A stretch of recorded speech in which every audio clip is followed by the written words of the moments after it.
I love the mountains, I love the rolling hills, I love the flowers, I love the daffodils, I like a fire glow when all the lights are low.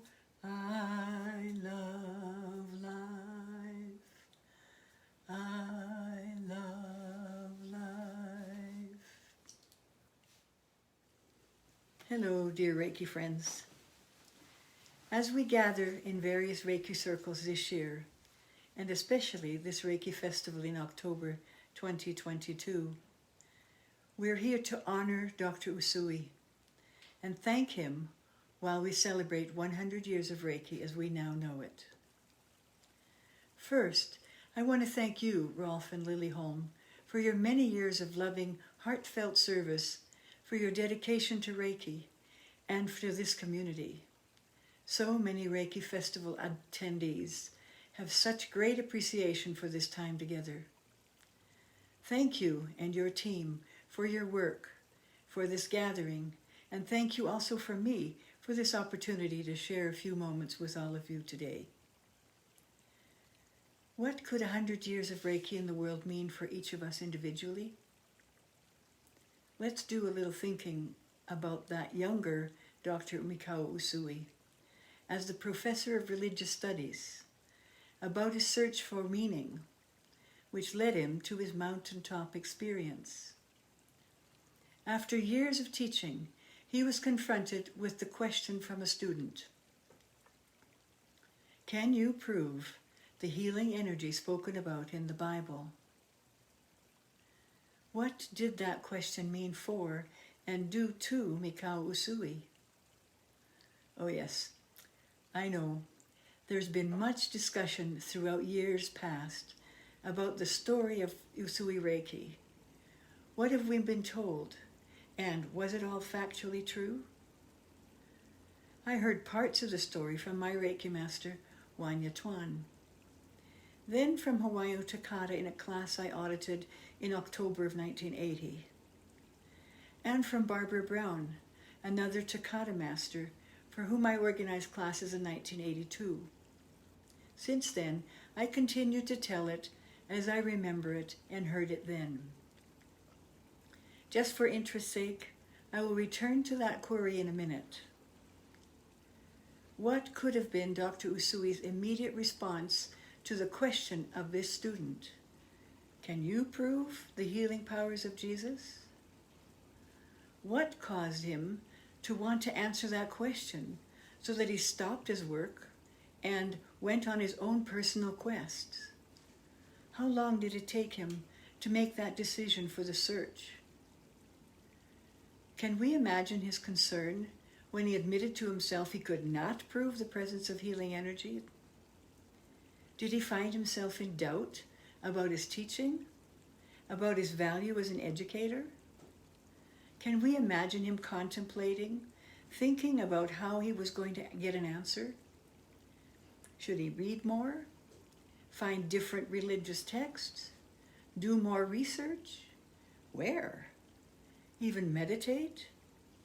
How can he find any answer, much less an answer that he could believe with his whole heart? Sensei, can you demonstrate to us the presence of healing power the way Jesus did? When did he go to the mountain? We will never exactly know how the process went towards finding a truthful answer to his satisfaction. But really, does it matter now? We present here have learned Reiki, and each of us has our own personal path. Each of us has our own beginning, our story with Reiki healing. Let's ponder that for a brief moment. What would our life be like without Reiki in it? Well, first, you would not be gathering here, nor have regular talks and Reiki gatherings to enjoy, treatments to have, and value the energy. Secondly, I wouldn't be presenting this little clip to you. Third, you would not have met your Reiki master, nor attended a Reiki class. Fourth, you nor I would have the miracle of Reiki in our hearts and in our hands, and many meetings and moments would not have happened to us. Fifth, well, I could go on with what would not be. Can you imagine not having had Reiki to lean on during these past crazy, totally confusing, and sometimes devastatingly painful 2.5 years? Quite frankly, I don't want to imagine that. I'm grateful that we had it. The reality is, we are here now.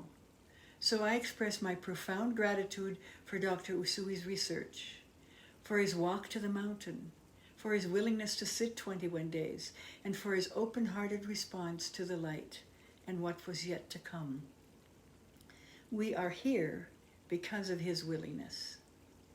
We are here because he responded to his inner voice. We are here because he saw the light. For me, learning Reiki was never a mental decision. Learning Reiki and becoming a Reiki master was truly a calling. I believe we do not choose mentally to learn Reiki. Most of us felt either a deep desire or an inner urge, and we responded to our soul's longing with a choice, knowing we could grow if we could just find what we needed. For me, and for thousands of Reiki students like me, learning Reiki was like coming home. A deep breath. Now may be the time, a good time, for a little historic recall that I can perhaps speak about after these many years of practice.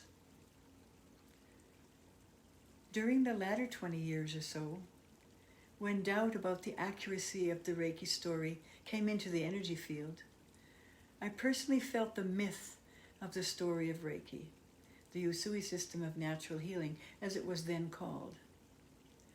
The dictionary defines the word myth as an ancient story or a set of stories, especially explaining the early history of a group or a people. I define a myth as a story that is psychologically true. Perhaps here are some examples.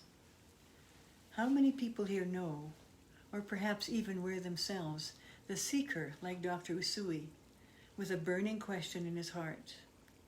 When the answer came, it grew into his life purpose. How many people here know, or perhaps even were themselves, the searcher, knowing what he did not want in his life anymore, but like Chujiro Hayashi, had a profound plea for insight into whatever he did want. Then serendipity and a teacher entered the path, and there became an answer.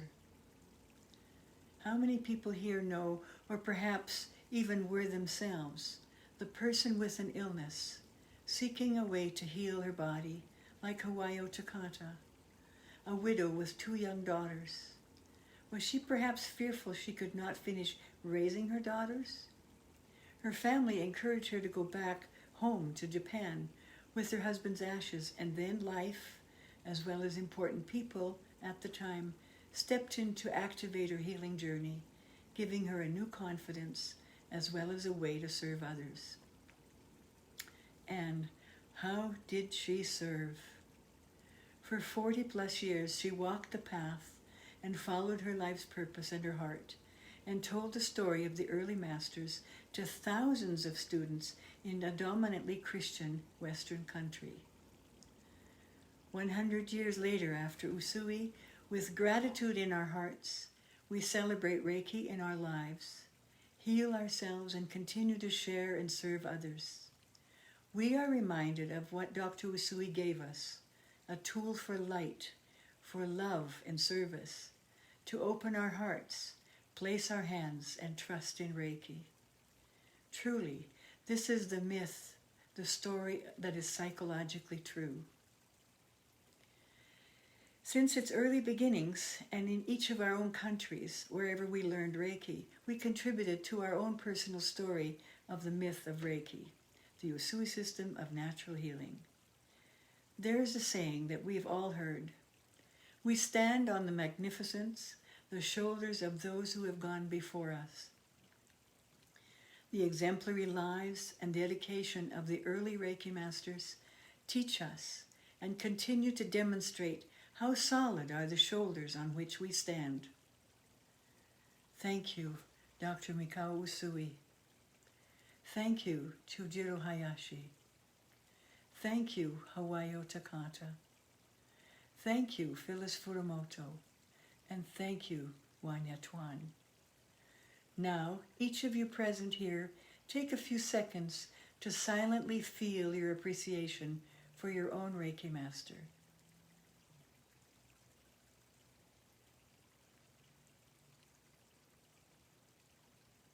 And finally, thank you and Reiki blessings of light to Johannes Reindl for accepting the gift from Phyllis.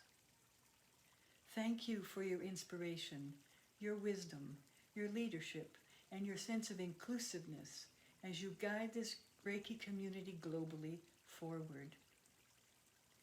Thank you and Reiki blessings of light to Annalie Tuan for accepting the gift from Wanya. Thank you for your inspiration, your flexibility, your sense of humor and fun, and as you carry forward what Wanya embodied and demonstrated to you from your childhood onward.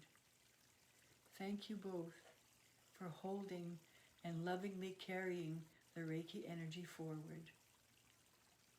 With our love and our gratitude, you truly are the next generation. Many Reiki blessings to all of you.